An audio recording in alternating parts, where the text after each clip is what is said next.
think the first topic that I want to bring up was kind of what happened over the last week was this proposed new capital gains tax rate from our boy.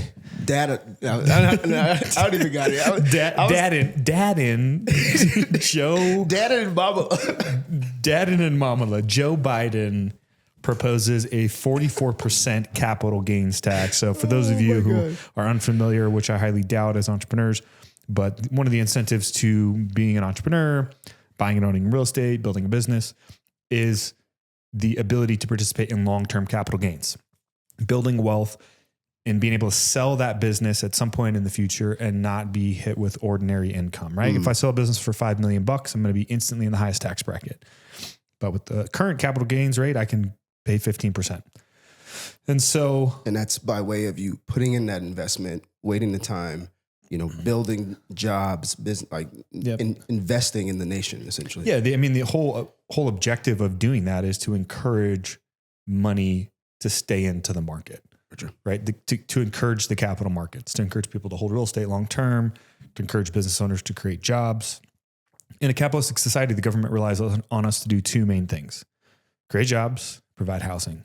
And so the capital gains rate is designed to protect that and incentivize that.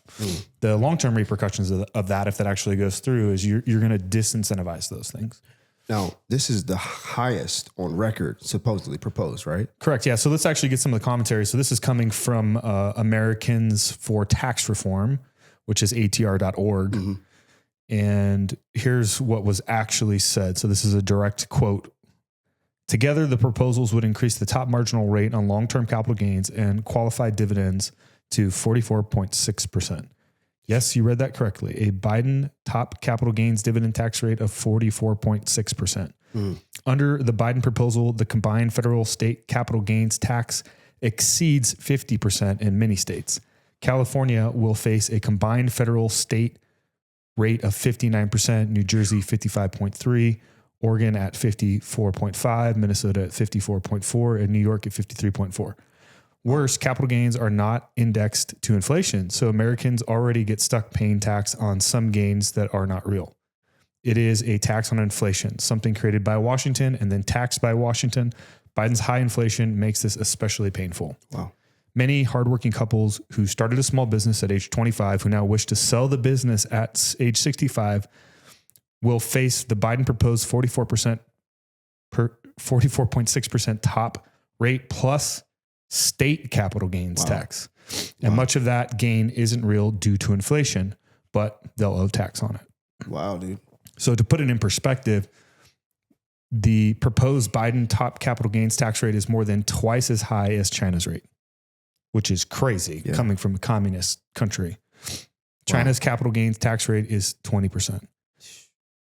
Is it wise to have higher tax rates than China? And with Biden's combined federal state capital gains rate of 59% in California, residents will face a rate nearly 3 times as high as China. So what's even crazier is California is already crazy. If you sell a piece of real estate using a 1031 exchange in California move into another state, they will follow that transaction for years until you finally sell it in a taxable event so that they can get their share.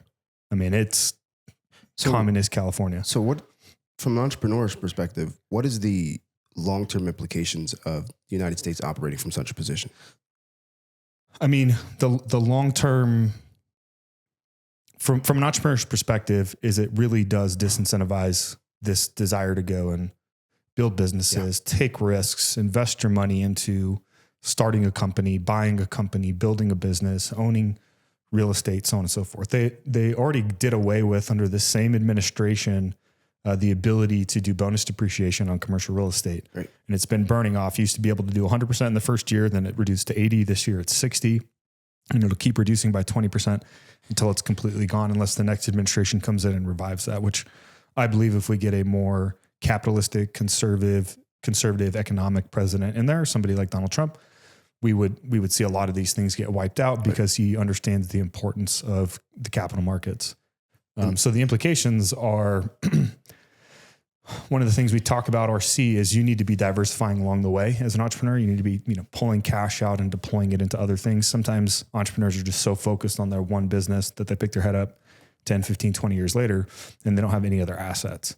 And so that is a potential risk for you if the only thing you have, the majority of your wealth is just tied up right now in your business. Yeah. So now this makes me think about the employees and the people who are not in the entrepreneur seat. Because a lot of times this gets veiled under the virtue of we're going to tax those who are not paying their fair share. Yeah.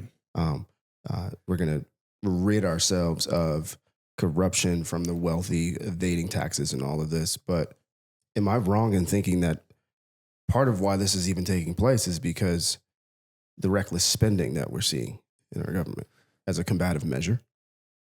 Yeah. I mean, I think it's probably more, we've printed money at an excessive rate for the last 20 or 30 years. Yeah. Which is causing inflation. Some major corporations have taken advantage of it. I mean, the boomer generation has probably benefited the most from it, but like, good on them. Power to them, right? They're all getting ready to exit their businesses, right? The baby boomers will be over the age, all of them will be over the age of 65 by 2030. So they'll all be at retirement age. So we're kind of having this culmination of inflation, cheap money, weak leadership, loss of reserve currency, all kind of climaxing at the same time as the greatest wealth transfer in history is about to take place, and $96 trillion will trade hands from the boomers to the next generation. Yeah. And so it's also important too that people out there who aren't in that seat understand that these types of moves don't get you to have better opportunities within your reach, because it literally impacting the jobs that you'll be working. The more that the federal government and just the government in general tries to tax, and they don't call it a tax, but put these constraints on business owners who literally make up 1.5 million jobs in this country. It's like 68% of the economy and 44% of all jobs. The more that they try to constrict those people, the less likely they are to bring on full-time W-2s, the more likely they are to hire 1099s or create other solutions that ultimately will remove the need for them. Because entrepreneurs are innovators, right? So they're going to figure out how to play the game, because the game's always changing. So, you're already seeing it happen at the lowest level with AI, self-checkout, those types of things are happening. And you're seeing it move all the way up. We talked about it in the last pod into sales, right? I can leverage AI now to make sales calls on my behalf.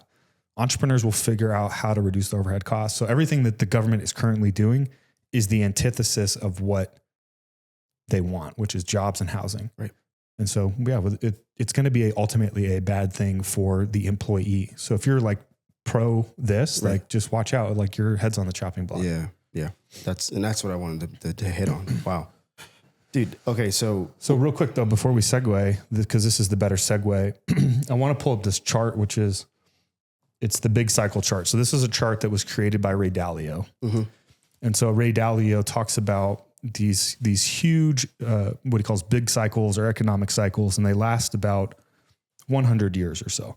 It's the same thing for a generational cycle. So a generation has come and gone. If you've read The Fourth Turning, you've read Ray Dalio's book, you would kind of understand this. But the beginning of this chart where it says New Order, so we'll call it 1, 2, 3, 4, and 5 on this chart. Mm-hmm. Strong leadership, number 1.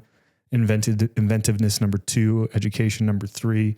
Strong culture, number 4. 5, good resource allocation. Even 5.5, good competitiveness. That was circa into World War II. Okay. So World War II ended in 1945.